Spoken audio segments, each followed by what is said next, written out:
नमस्कार दोस्तों, आज आप लोग सुनेंगे देव उठनी एकादशी की कथा। कार्तिक मास के शुक्ल पक्ष तिथि पर देव उठनी एकादशी का व्रत रखा जाता है। मान्यता है इस दिन भगवान श्री हरि विष्णु की विधिवत आराधना करने से जीवन के कष्ट दूर हो जाते हैं। देव उठनी एकादशी का व्रत काफ़ी महत्वपूर्ण और फलदायक माना जाता है। हर साल कार्तिक मास के शुक्ल पक्ष तिथि पर देव उठनी एकादशी का व्रत रखा जाता है। मान्यता है इस दिन भगवान श्री हरि विष्णु अपनी योग निद्रा से जाग जाते हैं। इस साल 23 नवंबर के दिन देव उठनी एकादशी का व्रत रखा जाएगा। वहीं एकादशी का व्रत बिना कथा का पाठ किए अधूरा माना जाता है। देव उठनी एकादशी व्रत कथा का पूरी श्रद्धा से पाठ करने पर व्रत के पूर्ण फल की प्राप्ति होती है। अब आप लोग सुनिए देव उठनी एकादशी व्रत कथा। एक राजा के राज्य में सभी लोग एकादशी का व्रत रखते थे। राजा तथा नौकर चाकरों से लेकर पशुओं तक को एकादशी के दिन अन्न नहीं दिया जाता था। एक दिन किसी दूसरे राज्य का एक व्यक्ति राजा के पास आकर बोला, महाराज कृपा करके मुझे नौकरी पर रख ले। तब राजा ने उसके सामने एक शर्त रखी कि ठीक है रख लेते हैं, किंतु रोज तो तुम्हें खाने को सब कुछ मिलेगा, पर एकादशी को अन्न नहीं मिलेगा। उस व्यक्ति ने उस समय हाँ कर ली, पर एकादशी के दिन जब उसे फलाहार का सामान दिया गया तो वह राजा के सामने जाकर गिड़गिड़ाने लगा, महाराज इससे मेरा पेट नहीं भरेगा, मैं भूखा ही मर जाऊंगा, मुझे अन्न दे दो। राजा ने उसे शर्त की बात याद दिलाई, पर वह अन्न छोड़ने को राजी नहीं हुआ। तब राजा ने उसे आटा दाल चावल आदि दिए। वह नित्य की तरह नदी पर पहुंचा और स्नान कर भोजन पकाने लगा। जब भोजन बन गया तो वह भगवान को बुलाने लगा, आओ भगवान भोजन तैयार है। उसके बुलाने पर पीताम्बर धारण किए भगवान चतुर्भुज रूप में आ पहुँचे तथा प्रेम से उसके साथ भोजन करने लगे। भोजन नादि करके भगवान अंतर्धान हो गए तथा वह अपने काम पर चला गया।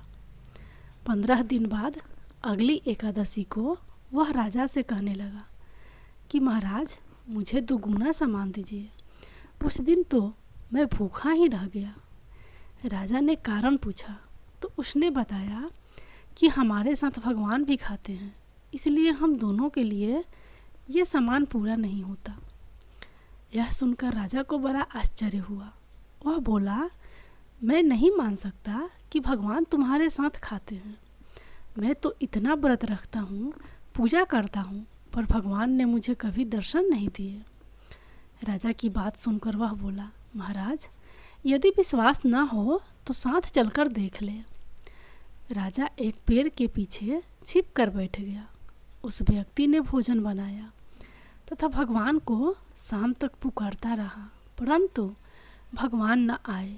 अंत में उसने कहा, हे भगवान यदि आप नहीं आए तो मैं नदी में कूदकर प्राण त्याग दूंगा।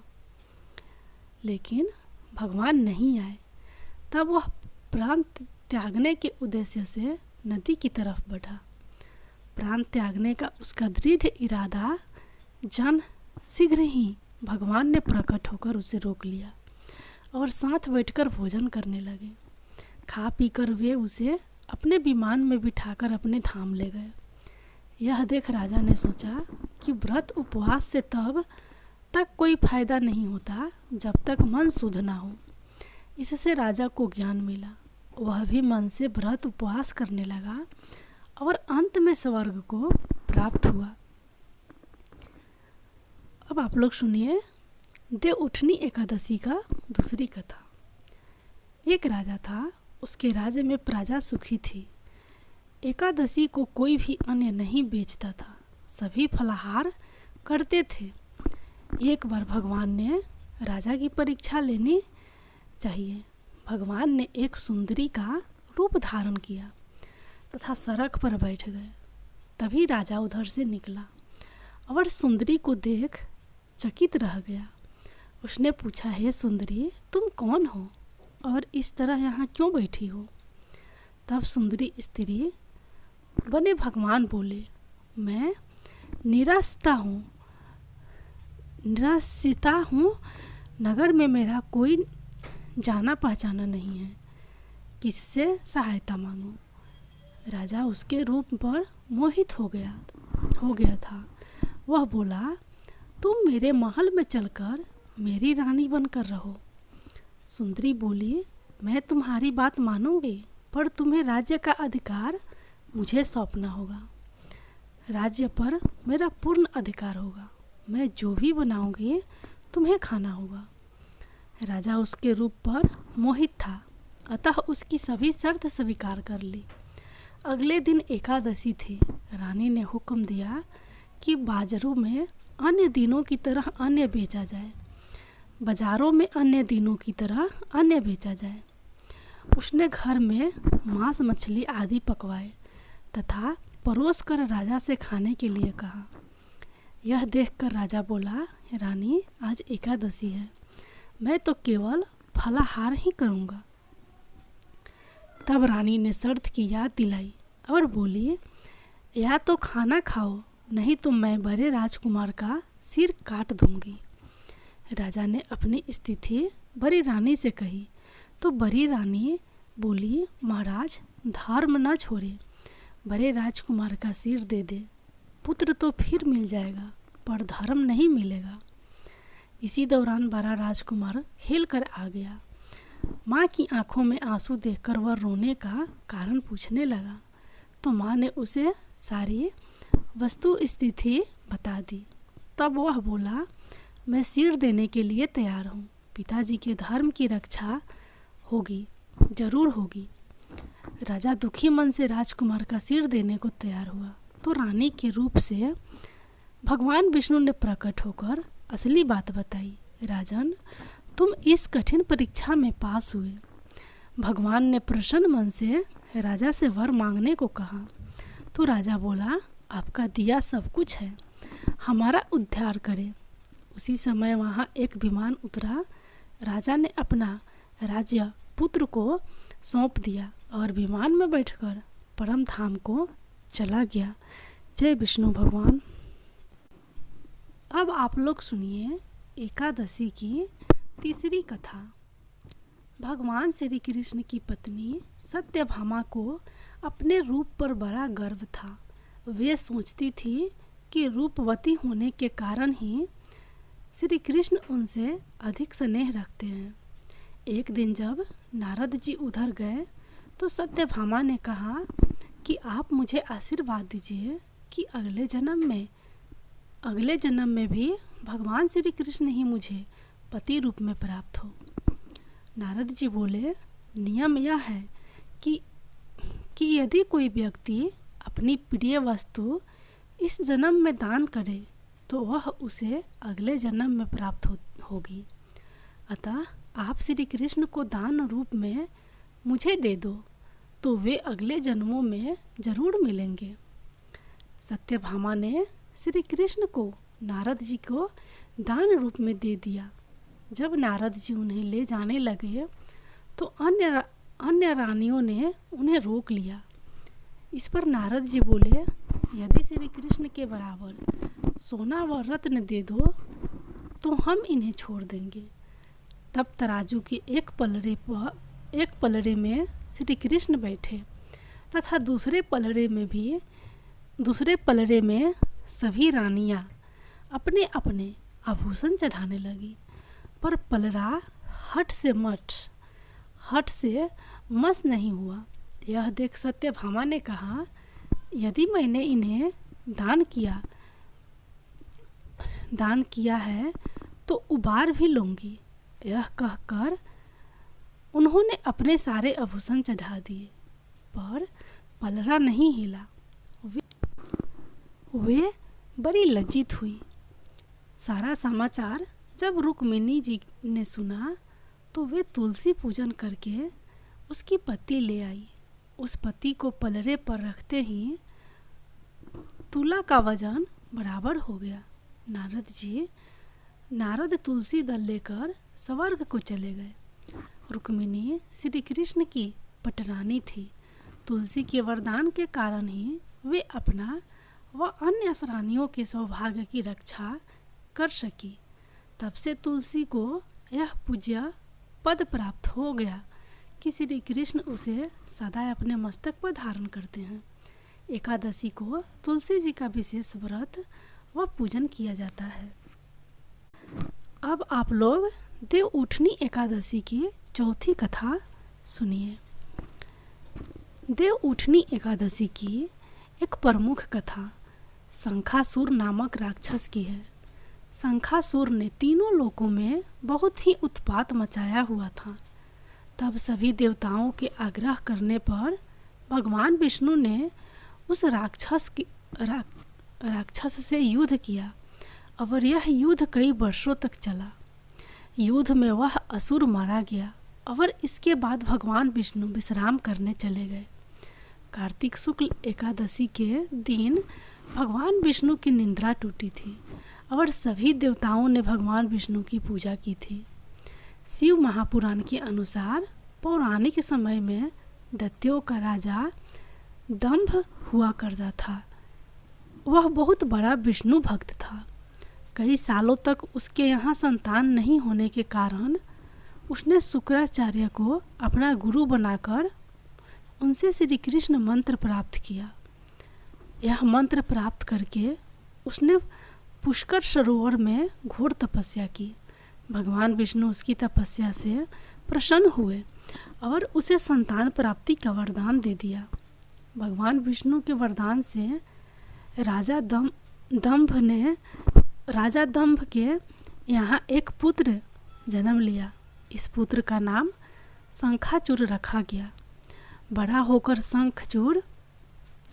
शंखचूर ने ब्रह्मा जी को प्रसन्न करने के लिए पुष्कर में घोर तपस्या की। उसकी तपस्या से प्रसन्न होकर ब्रह्मा जी ने उसे वरदान मांगने को कहा। तब शंखचूर ने वरदान मांगा कि वह हमेशा अजर अमर रहे, वह कोई देवता उसे नहीं मार पाए। ब्रह्मा जी ने उसे यह वरदान दे दिया और कहा कि वह बद्रीवन जाकर धर्मवज की पुत्री तुलसी जो तपस्या कर रही है उससे विवाह कर ले। शंखचूर ने वैसा ही किया और तुलसी के साथ विवाह के बाद सुखपूर्वक रहने लगा। उसने अपने बल से देवताओं, असुरों, दानवों, राक्षसों, गंधर्वों, नागों, किन्नरों, मनुष्यों तथा त्रिलोकी के सभी प्राणियों पर विजय प्राप्त कर ली। वह भगवान श्री कृष्ण का परम भक्त था। शंखचूर के अत्याचारों से सभी देवता परेशान होकर ब्रह्मा जी के पास गए और ब्रह्मा जी उन्हें भगवान विष्णु के पास ले गए। भगवान विष्णु ने कहा कि शंखचूर की मृत्यु भगवान शिव के त्रिशूल से ही होगी, अतः आप उनके पास जाएं। भगवान शिव ने चित्ररथ नामक गण को अपना दूत बनाकर शंखचूर के पास भेजा। चित्ररथ ने शंखचूर को समझाया कि वह देवता को उनका राज्य लौटा दे, परंतु शंखचूर ने माना कर दिया और कहा कि वह महेश्वर से युद्ध करना चाहता है। भगवान शिव को जब यह बात पता चली तो वे युद्ध के लिए अपनी सेना लेकर निकल पड़े। इस तरह देवता और दानवों में घमासान युद्ध हुआ, परंतु ब्रह्मा जी के वरदान के कारण शंखचूर को देवता नहीं हरा पाए। भगवान शिव ने शंखचूर का वध करने के लिए जैसे ही अपना त्रिशूल उठाया तभी आकाशवाणी हुई कि जब तक शंखचूर के हाथ में श्री हरि का कवच है और इसकी पत्नी का सतीत्व अखंडित है, तब तक इसका वध असंभव है। आकाशवाणी सुनकर भगवान विष्णु वृद्ध ब्राह्मण का रूप धारण कर शंखचूड़ के पास गए और उससे श्री हरि कवच दान में मांग लिया। शंखचूड़ ने वह कवच बिना किसी संकोच के दान कर दिया। इसके बाद भगवान विष्णु शंखचूड़ का रूप बनाकर तुलसी के पास गए। शंखचूड़ रूपी भगवान विष्णु ने तुलसी के महल के द्वार पर जाकर अपनी विजय होने की सूचना दी। यह सुनकर तुलसी बहुत प्रसन्न हुई और प्रतिरूप में आए भगवान का पूजन किया व रमन किया। ऐसा करते ही तुलसी का सतीत्व खंडित हो गया और भगवान शिव ने युद्ध में अपने त्रिशूल से शंखचूड़ का वध कर दिया। तब तुलसी को पता चला कि उनके पति नहीं हैं, बल्कि वे तो भगवान विष्णु हैं। क्रोध में आकर तुलसी ने कहा कि आपने छल पूर्वक मेरा धर्म भ्रष्ट किया है और मेरे पति को मार डाला। अतः मैं आपको श्राप देती हूँ कि आप पाषाण होकर धरती पर रहे। तब भगवान विष्णु ने कहा, देवी, तुम मेरे लिए भारतवर्ष में रहकर बहुत दिनों तक तपस्या कर चुकी हो। तुम्हारा यह शरीर नदी रूप में बदलकर गंडकी नामक नदी के रूप में प्रसिद्ध हो गया। तुम पुष्पों में श्रेष्ठ तुलसी का वृक्ष बन जाओगी और सदा मेरे साथ रहोगी। तुम्हारे श्राप को सत्य करने के लिए मैं प्रशान शालिग्राम बनकर रहूँगा। गंडकी नदी के तट पर मेरा वास होगा। देव प्रबोधिनी एकादशी के दिन भगवान शालिग्राम व तुलसी का विवाह संपन्न कर मांगलिक कार्यों का प्रारंभ किया जाता है। हिंदू धर्म मान्यता के अनुसार इस दिन तुलसी शालिग्राम विवाह करने से अपार पुण्य प्राप्त होता है। जय माँ लक्ष्मी, जय विष्णु भगवान।